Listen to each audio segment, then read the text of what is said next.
अस्सलाम वालेकुम दोस्तों, welcome back to my channel. अगर आप हमारे चैनल पर नए हैं तो पहले जाके चैनल को सब्सक्राइब कर लें ताकि आने वाली इंटरेस्टिंग स्टोरीज के रिलेटेड टाइमली नोटिफिकेशन मिलता रहे। आज मेरी शादी हो रही थी। मैं शादी के लिए बिल्कुल भी राजी नहीं थी। मैंने अपने माँ बाप को साफ मना कर दिया था कि मैंने शादी नहीं करनी। मेरी शादी ना करने के पीछे एक बहुत बड़ा राज छुपा हुआ था। मैं नहीं चाहती थी कि मेरा ये राज सबके सामने खुलकर आए। मैंने अपनी माँ के सामने रो रो कर मिन्नतें की थी कि प्लीज मेरी शादी मत करो, लेकिन उन्होंने मेरी एक ना सुनी। कहने लगी, तुम हमारी इकलौती औलाद हो, शादी करके हम अपने फर्ज से आजाद होना चाहते हैं। हमारे बाद तुम्हारा क्या होगा ये सोच कर ही हमें डर लगता है। शादी एक ऐसा मजबूत बंधन है कि तुम अपने शोहर के साथ खुशहाल जिंदगी गुजारोगी। मेरी जिद को देखते हुए मेरी माँ ने मेरे सामने हाथ भी जोड़ दिए थे। मैं अपनी माँ को रोते हुए नहीं देख सकती थी, मजबूरी में ही सही, लेकिन मैं इस रिश्ते के लिए हाँ कर चुकी थी। मैं दुल्हन बनी आज अपने शौहर के घर आई थी। मेरी नंद ने मुझे कमरे में बिठाया और मैं बहुत ज्यादा डरी हुई थी। मुझ पर इस कदर डर था कि मेरे दिल की धड़कनें तेजी से चल रही थी। मेरा पूरा शरीर कांप रहा था, मेरे हाथ ठंडे हो रहे थे। जैसे जैसे वक्त गुजरता रहा मेरा दर्द बढ़ता ही जा रहा था कि कुछ देर में मेरा शौहर कमरे में आ जाएगा, और ये सोचकर ही मेरी जान निकल रही थी कि फिर उसके बाद क्या होगा। मैं अभी अपनी इन्हीं सोचों का ताना बाना बन रही थी कि कमरे का दरवाजा खुला था। सामने मेरा शौहर अफनान खड़ा था। उसे देखकर तो जैसे मुझे लगा मेरा अगला सांस ही नहीं आएगा। उसने एक नजर मुझे देखा, पता नहीं क्यों उसके माथे पर बल पड़े हुए थे। वो अभी तक कमरे के दरवाजे पर ही खड़ा हुआ था। कमरे का दरवाजा उसने जोर से बंद किया और फिर से बाहर चला गया। मेरा दिल तो जैसे दरवाजा बंद होने पर यूं हुआ था जैसे सीने में थम जाएगा। अभी कुछ ही देर हुई थी कि मेरे कमरे का दरवाजा दोबारा खुला तो मेरी जेठानी बदहवासी के आलम में अंदर दाखिल हुई थी। उनके हाथ में एक सफेद रंग की चादर थी। कहने लगी, एक तो शादी के हंगामों में मैं भूल ही गई थी, अफनान ने तो 10 मिनट के अंदर अंदर मुझे मेहमानों के सामने ही बेइज्जत करके रख दिया। चलो उठो, जरा बेड की चादर बदल दूं। मैं बेड से उतरी। उन्होंने चादर उतारकर सोफे पर रखी और बेड पर सफेद रंग की चादर बिछा दी। ये देखकर तो जैसे मेरा दिल किसी ने मुट्ठी में दबोच लिया था। कहने लगी, शादी के हंगामों में इंसान की मत ही मारी जाती है।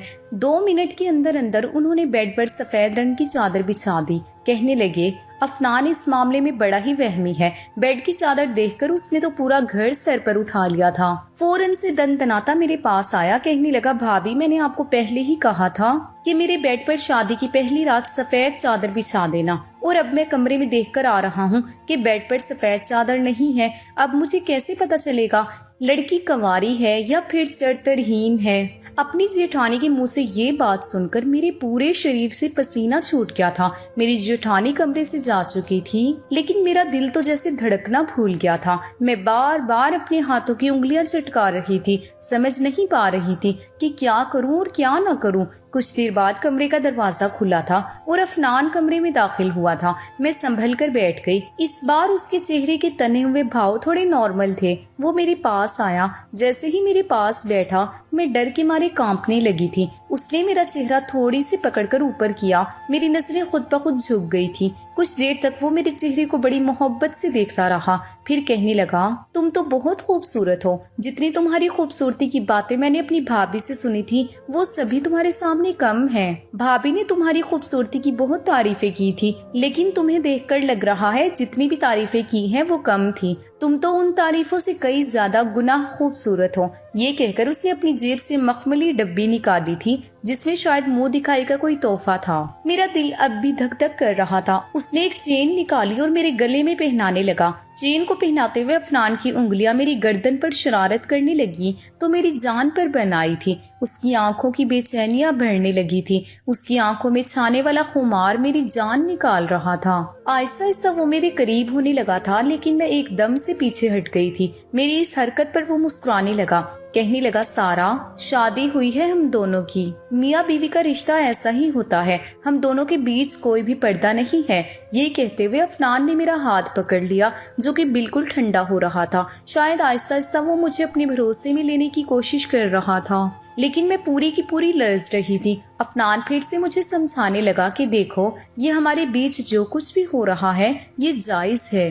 लड़कियां ऐसे मौके पर अक्सर घबरा जाती हैं, लेकिन मेरा यकीन करो मुझसे तुम्हें कोई भी तकलीफ नहीं होगी। भाई शोहर हूँ तुम्हारा। शायद मेरे कांपने और घबराने पर वो मुझे समझाने की कोशिश कर रहा था, लेकिन मेरे कांपने और घबराने की वजह कुछ और थी। मैं अपने घर से रुखसत होने से पहले नींद की 4 गोलियां खाकर आई थी, इसलिए आहिस्ता आहिस्ता मेरी आंखों में नींद उतरने लगी थी। देखते ही देखते मैं नींद की गहरी वादियों में उतरती चली गई थी। बस मुझे ये याद था कि अफनान मुझे हिला जुला रहा था, कह रहा था सारा तुम्हें क्या हुआ है। उसके बाद मेरा दिमाग बिल्कुल अंधेरे में जा चुका था। जब मुझे होश आया, मुझे ड्रिप लगी हुई थी और मैं अपने ही कमरे में लेटी हुई थी। मेरी जेठानी मेरे सिरहाने बैठी थी और मेरी नंद भी मेरे बेड के पास ही खड़ी हुई थी और मुझ पर फूंके मार रही थी। अफनान कमरे में चहलकदमी कर रहा था। ये सब देखकर मैंने उठकर बैठने की कोशिश की तो मेरी जेठानी कहने लगी लेटी रहो। डॉक्टर भी कमरे में मौजूद थी। उसने मुझे होश में आते देखा तो कहने लगी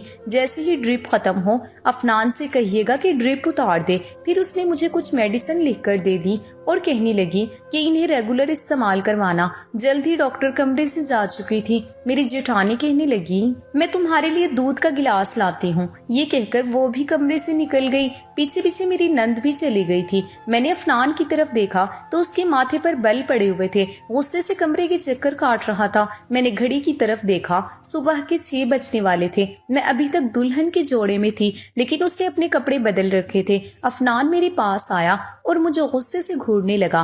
कहने लगा ये क्या तमाशा था, तुमने रात को नींद की गोलियां खाई थी। मैंने कोई जवाब नहीं दिया। मैं नजरें चुराने लगी। वो कहने लगा सारा तुम पागल हो, तुम्हारा दिमाग तो खराब नहीं था। मैंने कहा मेरे पास कोई रास्ता नहीं था, मुझे माफ कर दे क्योंकि मुझे शादी से डर लगता है। मेरी बात सुनकर वो मुझे देखता रहा। फिर कहने लगा तो इस बात का ये हल था कि तुमने पूरी रात हम सबको परेशान कर दिया। कोई भी लड़की अपनी शादी की रात नींद की गोलियां खाकर नहीं आती। हर लड़की की ही शादी होती है और शादी की रात कुछ न कुछ घबराहट होती है क्योंकि वो एक नए रिश्ते में बंधने चाहती है और शोहर से इसका ताल्लुक काफी गहरा होता है। लेकिन कोई भी लड़की नींद की गोलियां नहीं खाती। मेरी ड्रिप खत्म हो चुकी थी। अफनान ने मेरी ड्रिप उतार दी और मुझे प्यार से समझाने लगा। कहने लगा आज की रात के लिए मैंने बहुत से ख्वाब अपनी आंखों में सजाए थे, लेकिन मुझे लगता है तुम्हें कुछ वक्त दे देना चाहिए ताकि तुम दिमागी तौर पर इस रिश्ते के लिए तैयार हो जाओ, क्योंकि रात वाली हरकत मैं दोबारा नहीं चाहता। ये सुनकर मैं कुछ देर के लिए रिलैक्स हो गई थी। मैं यही तो चाहती थी कि वो मेरे करीब ना आए, मुझसे कोई रिश्ता ना बनाए, क्योंकि इसके पीछे बहुत बड़ी वजह थी। लेकिन ये कब तक मुमकिन था? वो मुझे कितना वक्त दे सकता था? कम से कम 4 दिन, 1 हफ्ता या ज्यादा से ज्यादा 1 महीना दे सकता था। उसकी आंखों की बेचैनियां देखकर मैं समझ नहीं पा रही थी कि मैं कैसे उस इंसान के मचलते जज्बातों को रोक सकती हूँ। वो मेरे चेहरे को बड़ी गौर से देख रहा था और मैं बदहवास थी। ना मेरे दिल में कोई उमंग थी, ना ही ये शादी मेरी मर्जी से हुई थी।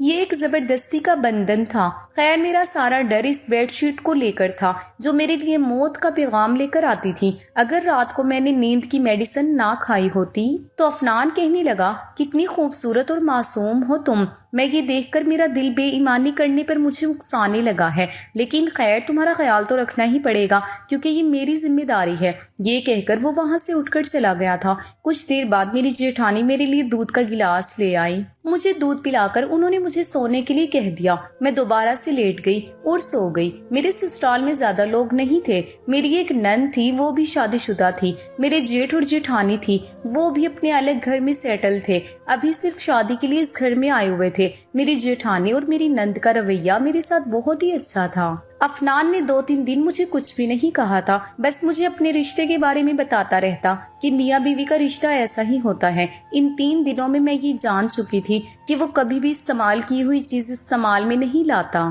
कहता है मुझे नफरत है ऐसी चीजों से जो किसी और की इस्तेमाल की गई हो। खाने के बीच मेरे जेठ ने अफनान के गिलास से पानी पी लिया और वही गिलास मेरे जेठ ने अफनान के सामने दोबारा रख दिया। लेकिन मैंने देखा कि अफनान ने दूसरा गिलास उठाया और उसमें पानी पिया था। यहाँ तक कि एक बार तो मैंने उसका तौलिया इस्तेमाल कर लिया तो वो मुझ पर ही गुस्सा होने लगा। कहने लगा कि कोई मेरी चीजों को इस्तेमाल करे तो मुझे बहुत गुस्सा आता है। मुझे इस्तेमाल की हुई चीजें बिल्कुल भी पसंद नहीं है। प्लीज मेरी चीजों को इस्तेमाल मत किया करो। जैसे जैसे वक्त गुजर रहा था मेरा दिल था जैसे थम रहा था, क्योंकि जिस हकीकत को मैं अपने साथ लाई थी وہ اتنی بھیانک تھی کہ کوئی بھی مرد اسے برداشت نہیں کر سکتا تھا، اور افنان کی عادت جس طرح کی تھی، میرا دل اس وقت یہی سوچ کر کانپنے لگتا کہ جب وہ مجھ سے دوبارہ اپنے رشتے کے حق کو وصول کرے گا تو اس وقت میں کیا کروں گی، اس وقت میں کیسے اپنا بچاؤ کروں گی۔ یہی سوچ کر میرا دل دہلنے لگتا تھا۔ میری شادی کو 8 دن گزرے تو میں نے گھر کا کام بھی کرنا شروع کر دیا تھا، کھانا بھی بنانے لگی تھی۔ اب تو میری جیٹھانی بھی اپنے گھر جا چکی تھی۔ شام کو جب افنان اپنے آفس سے واپس آیا تو کھانے کے بیچ مجھے ہی دیکھ رہا تھا۔ کھانے کے بعد میں کچن میں جا کر برتن دھونے لگی، وہ میرے پیچھے ہی آ گیا، کہنے لگا بہت ظالم ہو، 10 دن گزر گئے ہیں ہماری شادی کو، لیکن تمہیں میرا بالکل بھی خیال نہیں ہے کہ میں تمہارے بنا کیسے رہتا ہوں۔ وہ میرے پاس آ گیا، میرے ہاتھ میں پکڑے برتن اس نے سینک میں رکھے اور کہا چھوڑو یہ سب اور میرے ساتھ کمرے میں چلو۔ وہ میرا ہاتھ تھامے مجھے کمرے تک لے جانے لگا۔ کمرے کا دروازہ بند کر کے اس نے کنڈی لگا دی اور میں یوں تھی جیسے تھر تھر کانپنے لگی تھی۔ میری دھڑکنیں بری طرح سے چل رہی تھی، مجھے گھٹن کا احساس ہو رہا تھا، میری حالت آہستہ آہستہ خراب ہونے لگی تھی۔ میرے ڈر کو دیکھ کر اس نے مجھے بیڈ پر بٹھایا اور کہنے لگا آخر تمہیں پرابلم کیا ہے سارا؟ کوئی بھی لڑکی ایسا نہیں کرتی جیسا تم کر رہی ہو۔ ویسے تو تم ٹھیک ٹھاک رہتی ہو، بھابھی کے سامنے بھی اچھی بھلی باتیں کرتی ہو، گھر کے کام بھی کر رہی ہو، سب کچھ کر رہی ہو، لیکن تمہیں میرا احساس نہیں ہے۔ جب بھی میں تمہارے قریب آنے کی کوشش کرتا ہوں تم بری طرح سے کانپنے لگتی ہو۔ ایسا کب تک چل سکتا ہے؟ میں نے کہا مجھے ڈر لگتا ہے۔ کہنے لگا میں کس لیے ہوں، تمہارا سارا ڈر ختم کر دوں گا، تمہیں ذرا بھی تکلیف نہیں ہونے دوں گا۔ یہ کہہ کر اس نے میرے چہرے پر آئی لٹ اپنی انگلیوں سے پیچھے کی تھی، پھر آہستہ آہستہ وہ اپنے ہاتھوں سے میرے چہرے کو چھونے لگا، لیکن میں نے فوراً سے اس کا ہاتھ پیچھے کرنا چاہا، لیکن اس بار اس نے میرا ہاتھ اپنے دوسرے ہاتھ میں لے کر روکا تھا۔ کہنے لگا آج نہیں، آج تم مجھے نہیں روکو گی، آج اگر مجھے زبردستی بھی کرنی پڑی تو میں اس سے بھی پیچھے نہیں ہٹوں گا۔ بہت تڑپا لیا تم نے مجھے، تمہارے ڈر کو میں اپنی محبت سے دور کر دوں گا۔ یہ کہہ کر اس نے میرے بال کھول دیے اور میری حالت یہ تھی کہ میں نے اپنے آنسو بڑی مشکل سے روکے ہوئے تھے۔ اس سے پہلے کہ وہ میرے اور قریب آتا میں نے اپنا ہاتھ اس کے سینے پر رکھ کر اسے روکا تھا۔ میں نے کہا افنان پلیز مجھے تھوڑا سا وقت اور دے دیں۔ کہنے لگا نہیں، بالکل بھی نہیں۔ اس کی شرارتیں آہستہ آہستہ بڑھتی چلی جا رہی تھی، اس کی گرم گرم سانسیں میری گردن پر بھرنے لگی تھی اور ایک دم ہی میں نے اسے خود سے پیچھے کیا تھا۔ میں نے کہا افنان مجھے گھٹن ہو رہی ہے، ایسا لگتا ہے مجھے کچھ ہو جائے گا۔ میری بات سن کر کہنے لگا اچھا کیا ہو جائے گا؟ تم بے ہوش ہو جاؤ گی، ٹھیک ہے ہو جاؤ بے ہوش، لیکن ہوش میں آنے کے بعد بھی میں تمہارے ساتھ وہ سب کچھ کروں گا جس کا میں حق رکھتا ہوں۔ میں رونے لگی، اسے خود سے دور کرنے لگی، میری حالت اور بھی زیادہ بگڑنے لگی تھی، لیکن وہ مجھے چھوڑنے کو تیار نہیں تھا۔ اب وہ میرے بے حد قریب آ چکا تھا، مجھے اپنی باہوں میں سمیٹ چکا تھا، میں اب کچھ بھی نہیں کر سکتی تھی۔ میں نے خود کو اس کے حوالے کر دیا، لیکن ایک دم ہی جیسے اسے کچھ یاد آیا اور وہ فوراً سے مجھ سے پیچھے ہٹنے لگا۔ وہ سفید چادر تو بچھانا ہی بھول گیا، یہی چادر میرے لیے موت کا اشارہ تھی۔ اس سے پہلے کہ وہ میرے پاس سے جاتا ہے میں نے اس کا ہاتھ پکڑ لیا۔ میں نے کہا پلیز مجھے چھوڑ کر مت جاؤ، مجھے ڈر لگتا ہے۔ میری بات پر وہ حیرت سے مجھے دیکھنے لگا، کہنے لگا کیا چیز ہو تم بھی، میرے پاس آنے سے بھی ڈر لگتا ہے، میرے دور جانے سے بھی ڈر لگتا ہے۔ ابھی 1 منٹ رکو، میں ابھی آتا ہوں، ایک بار سفید چادر لے آؤں۔ یہ کہہ کر اس نے میرا ہاتھ اپنے بازو سے جدا کیا اور کھڑا ہو گیا۔ الماری میں سفید چادر ڈھونڈنے لگا، لیکن وہ چادر تو میں پہلے ہی چھپا چکی تھی۔ کافی دیر تک وہ چادر کو ڈھونڈتا رہا، لیکن جب نہیں ملی تو اس نے ٹھنڈی آہ بھری اور الماری بند کر دی، واپس آ کر لیٹ گیا۔ کہنے لگا سفید چادر نے آج تمہاری جان بچا دی ہے، پتہ نہیں بھابھی نے وہ چادر کہاں رکھ دی ہے۔ یہ سن کر میں چپ ہو گئی۔ پھر کہنے لگا سارا تم میری عادت کو اتنے دنوں میں اچھی طرح سمجھ گئی ہوگی۔ مجھے یہ کہنا اچھا تو نہیں لگ رہا، لیکن پھر بھی جیسا کہ آج کل کا ماحول ہے احتیاط ضروری ہے۔ میں نہیں چاہتا مجھے ایسی لڑکی ملے جو پہلے سے ہی اپنی عزت گوا کر آئی ہو۔ یہ کہہ کر اس نے اپنی سائیڈ کا لیمپ آف کر دیا اور سونے کے لیے لیٹ گیا، لیکن میری نیند تو جیسے میری آنکھوں سے غائب ہو چکی تھی۔ میں نے بہت کوشش کی کہ میں سو جاؤں، لیکن مجھے نیند نہیں آئی تھی۔ اگلے دن افنان مجھ سے کہنے لگا کہ اس کا ایک دوست ہے جو باہر ملک گیا ہے، ابھی واپس آیا ہے اور اسے پتا چلا کہ میری شادی ہو گئی ہے، اسی لیے کہنے لگا کہ اپنی شادی کی پارٹی دو۔ یہ کہہ کر افنان مسکرانے لگا، کہنے لگا میں نے اسے چائے پر بلایا ہے, تم چائے کا اچھا خاصا انتظام کر لینا. میں نے کہا جی ٹھیک ہے. میں نے چائے کا اچھا خاصا انتظام کیا تھا. شام تک افنان کا دوست بھی آ گیا تھا. میں نے کچن میں سب کچھ تیار کر رکھا تھا. افنان کچن میں آیا, چائے لے کر اپنے دوست کے سامنے رکھ دی, لیکن افنان تو مجھے بھی بلانے لگا. کہنے لگا میرا دوست تم سے ملنا چاہتا ہے. میں نے کہا میں کیوں کسی اجنبی سے ملوں, وہ آپ کا دوست ہے. وہ کہنے لگا کہ وہ میرا دوست ہے اور بہت ہی اچھا دوست ہے, اسی لیے تمہیں اسے اجنبی کہنے کی کوئی ضرورت نہیں ہے. بہت ہی اچھا شریف لڑکا ہے. اس نے میرا ہاتھ پکڑا اور مجھے ڈرائنگ روم میں لے جانے لگا, لیکن ڈرائنگ روم میں جانے سے پہلے ہی اس کے دوست پر میری نظر پڑ گئی تھی اور میرے ہوش اڑ گئے تھے. ایسا لگا کہ جیسے زمین آسمان میری آنکھوں کے سامنے گھوم گئے تھے. میری آنکھوں کے نیچے اندھیرا چھا گیا تھا. میں وہیں کی وہیں بیٹھ گئی. افنان کہنے لگا سارا کیا ہوا تمہیں, چلو میرے دوست سے ایک ملاقات کر لو, وہ تمہیں دیکھنا چاہتا ہے. میں نے کہا افنان پتہ نہیں کیوں میرا سر چکرا رہا ہے, میں کچھ دیر اپنے کمرے میں آرام کرنا چاہتی ہوں. میری حالت کو دیکھتے ہوئے افنان نے مجھے کچھ اور نہیں کہا اور خود ہی اپنے دوست کے پاس چلا گیا اور میں کمرے میں چلی آئی. میرے ڈر کی اصلی وجہ وہی تو انسان تھا جو ابھی ابھی افنان کا دوست بنا ڈرائنگ روم میں بیٹھا تھا. میں پھوٹ پھوٹ کر رونے لگی. یہی کڑوی حقیقت تھی جسے میں بھول جانا چاہتی تھی, لیکن قسمت کو کچھ اور ہی منظور تھا. روحان سے میری پہلی ملاقات ایک سٹور پر ہوئی تھی. ہم دونوں ہی نیو یارک کا کارڈ لینا چاہتے تھے اور اتفاق ایسا تھا کہ وہ کارڈ بس ایک ہی تھا جس پر ہماری بحث ہوئی تھی. نیا یارک کا وہ کارڈ ایسا تھا کہ ہم دونوں کو وہی کارڈ پسند آیا تھا. سیم ایسا ہی کارڈ دوسرا اس شاپ پر نہیں تھا. ہم دونوں اسی کارڈ کو لے کر بحث کرنے لگے تھے, لیکن تھوڑی دیر کے بعد روحان نے وہ کارڈ مجھے دے دیا تھا, لیکن اس کارڈ پر اس نے اپنا نام اور نمبر بھی لکھ دیا تھا. جب میں نے گھر آ کر دیکھا تو اس کا نام اور فون نمبر لکھا ہوا تھا. کافی خوبصورت نوجوان تھا, لیکن خیر مجھے اس کی اس حرکت پر غصہ آیا تھا کیونکہ اب وہ کارڈ میرے کسی بھی کام کا نہیں تھا. اگر میں اپنی فرینڈ کو وہ کارڈ دیتی تو اس کارڈ پر اس لڑکے کا نام اور فون نمبر لکھا ہوا تھا, تو میں وہ کارڈ اپنی فرینڈ کو نہیں دے سکتی تھی. میں نے غصے میں اس نمبر کو ڈائل کیا اور اسے ڈانٹنے لگی کہ تم نے اپنا نمبر اس کارڈ پر کیوں لکھ دیا, اب یہ میرے کسی بھی کام کا نہیں ہے. خیر یہیں سے ہماری باتوں کا سلسلہ شروع ہوا تھا جو بڑھتے بڑھتے بہت آگے تک چلا گیا تھا. مجھے روحان سے محبت ہو گئی تھی اور وہ بھی تو مجھ سے محبت کرتا تھا. پہلے تو ہمارے بیچ صرف باتیں ہوتی تھی, لیکن آہستہ آہستہ وہ میری تعریفیں کرنے لگا کہ پہلی نظر میں ہی تم مجھے بہت اچھی لگی تھی اور جان بوجھ کر میں نے تم سے بحث شروع کی تھی. مجھے اس کارڈ سے کوئی دلچسپی نہیں تھی. میں چاہتا تو دوسرا کارڈ بھی لے سکتا تھا, مجھے دلچسپی تو تم سے تھی, اسی لیے میں نے اپنا نمبر لکھ کر دے دیا تھا. پہلے تو میرا ارادہ اس سے صرف دوستی کرنے کا تھا, جیسا کہ میری دوستوں نے بھی کر رکھی تھی, لیکن میں نہیں جانتی تھی یہ دوستی محبت میں بدل جائے گی اور وہ مجھے بہت پیارا ہو جائے گا. 6 مہینے میں ہی ہمارا یہ حال تھا کہ ایک دوسرے کے بغیر رہ نہیں سکتے تھے.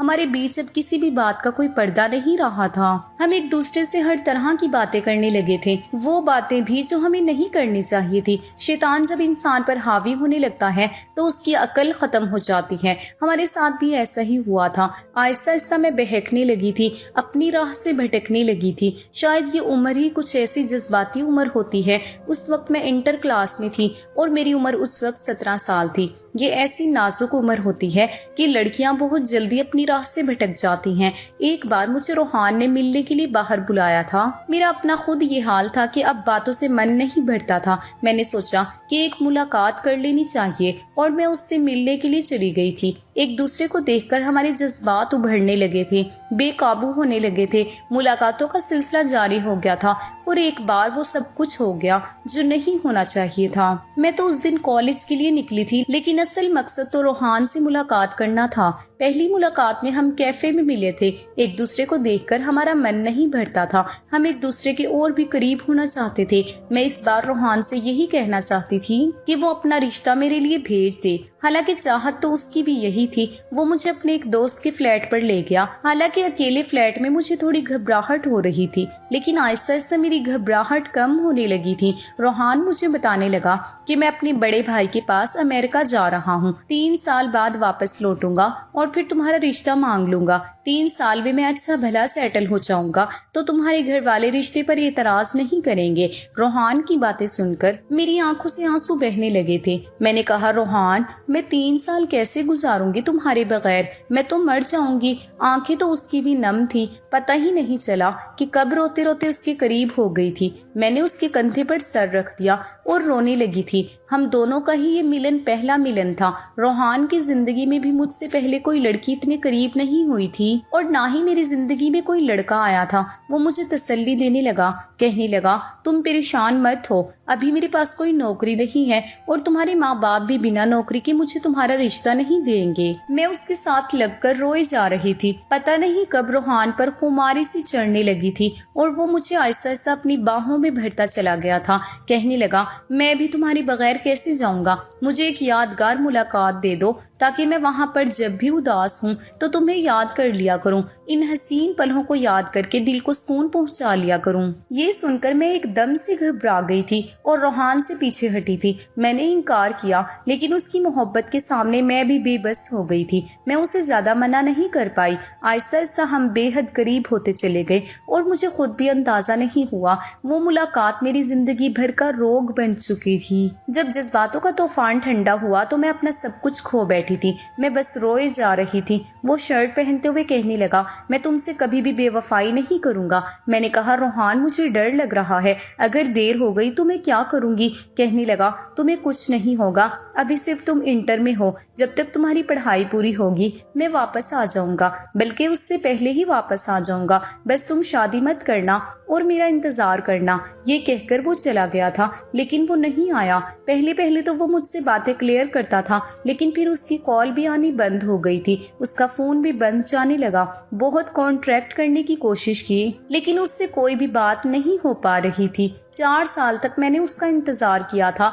लेकिन वो नहीं आया। मैं 21 साल की हो चुकी थी और मेरे रिश्ते आने लगे थे। मैं अपने माँ बाप को कभी कोई बहाना कर देती और कभी कोई बहाना कर देती, लेकिन अफनान के रिश्ते में ऐसी कोई कमी नहीं थी कि मैं इनकार कर सकती। वो खूबसूरत था, हैंडसम लड़का था, उसमें कोई भी कमी नहीं थी। फिर मैं कैसे इनकार करती? मेरे माँ बाप ने मेरी उससे शादी कर दी और मैं उसकी बीवी बनकर इसके घर आ गई। लेकिन जैसे ही शादी की पहली रात सफेद चादर बिछाई गई, मैं अजीब घबराहट में गिर गई थी, क्योंकि वो जान जाता कि मैं पाक नहीं हूँ। और अब तो रोहान मेरे सामने आकर खड़ा हो गया था। वो क्यों आया था? जब 4 साल में नहीं आया तो अब क्यों मेरी जिंदगी बर्बाद करने आ गया था? मैं तो पहले से ही बड़ी मुश्किल में अपनी जिंदगी गुजार रही थी। मेरा शोहर मुझे बिना सफेद चादर के अपनाने के तैयार नहीं था। उसे मेरी पाक दामनी का सबूत चाहिए था, जो मैं खो चुकी थी। शाम से रात हो गई थी। अफनान कमरे में आया तो मुझे रोता देखकर पूछने लगा। मैंने कहा, मेरे सर में बहुत दर्द है।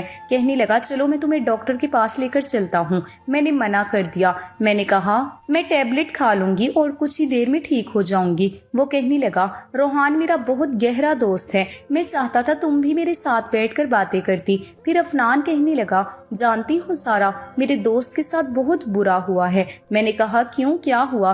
कहने लगा, उसे एक लड़की से मोहब्बत हुई थी, लेकिन उस लड़की ने उसे धोखा दे दिया। वो तो उस लड़की की खातिर परदेश भी चला गया था ताकि खुद को सेटल कर सके और उस लड़की से शादी कर सके, लेकिन उस लड़की ने उसे धोखा दिया। वो जहाँ गया था वहीं उसका एक्सीडेंट हो गया था। उसमें उसकी एक टांग भी खराब हो गई। वो अब भी स्टिक के सहारे चलता है। इस एक्सीडेंट में उसका मोबाइल भी किसी ने उठा लिया था और उसे वापस नहीं मिला, इसीलिए उस लड़की से दोबारा बात नहीं कर पाया। जिस कंपनी में उसे नौकरी मिली थी उन्होंने ही उसका इलाज करवाया था, लेकिन उसे 4 साल के लिए कैद कर लिया था कि जैसे ही वो ठीक होगा दोबारा से नौकरी ज्वाइन करेगा और 4 साल तक वापस पाकिस्तान नहीं जा सकता। उस लड़की से वो चाह कर भी कोई बात नहीं कर पा रहा था, क्योंकि उसका फोन नंबर उसी फोन में था जो एक्सीडेंट की वजह से वहीं मौके पर किसी ने उठा लिया था। जब वापस आया तो उसे पता चला कि उस लड़की की शादी हो चुकी है। उस लड़की ने उसके साथ बेवफाई की, उसका इंतजार तक नहीं किया, बस यही बताने के लिए आया था। फिर कहने लगा कि तुम्हें पता है मैं शादी की रात सफेद चादर क्यों बिछाना चाहता था? मैंने पूछा, क्यों?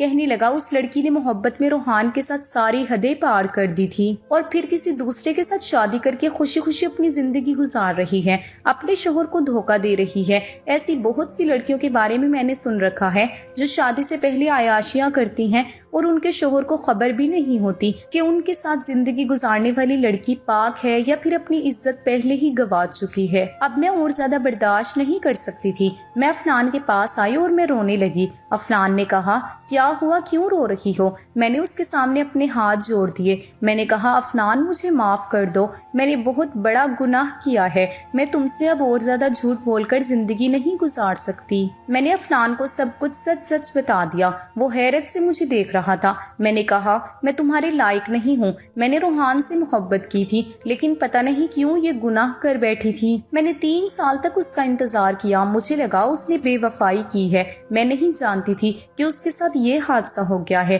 شادی کے بعد مجھے یہی ڈر لگتا تھا کہ تم جان جاؤ گے تو مجھے نہیں رکھو گے اور طلاق دے دو گے، اسی لیے میں نہیں چاہتی تھی کہ تم میرے قریب آؤ۔ میں تمہیں سچ بتانا چاہتی تھی لیکن تمہاری عادت کو دیکھ کر میں ڈر جاتی تھی۔ تم استعمال کی ہوئی چیزیں دوبارہ استعمال نہیں کرتے، پھر مجھے کیسے اپنا سکتے تھے؟ لیکن آج میں نے تم سے اپنی ساری باتیں کہہ دی ہیں، چاہو تو مجھے معاف کر دو، چاہو تو مجھے سزا دے دو۔ میری بات سن کر افنان کی آنکھیں غصے سے لال ہوئی تھی۔ کہنے لگا، یہ کیسی محبت تھی تمہاری جس میں تم نے اپنی عزت گوا دی؟ پھر کہنے لگا، محبت اور عزت ایک ساتھ عورت کو صرف اس کا شوہر دے سکتا ہے، غیر مرد نہیں دے سکتا۔ مجھے اپنی دوست روحان کی یہ بات بری لگی تھی کہ اس نے محبت میں ایک لڑکی کی عزت مانگ لی تھی اور ہمیشہ اس کو اس بات پر میں برا بھلا بھی کہتا رہتا تھا، کیونکہ یہ بات بالکل بھی ٹھیک نہیں ہے۔ تم میری محبت بن گئی تھی، شادی ہوتے ہی تمہاری محبت خود بخود میرے دل میں پیدا ہو گئی تھی۔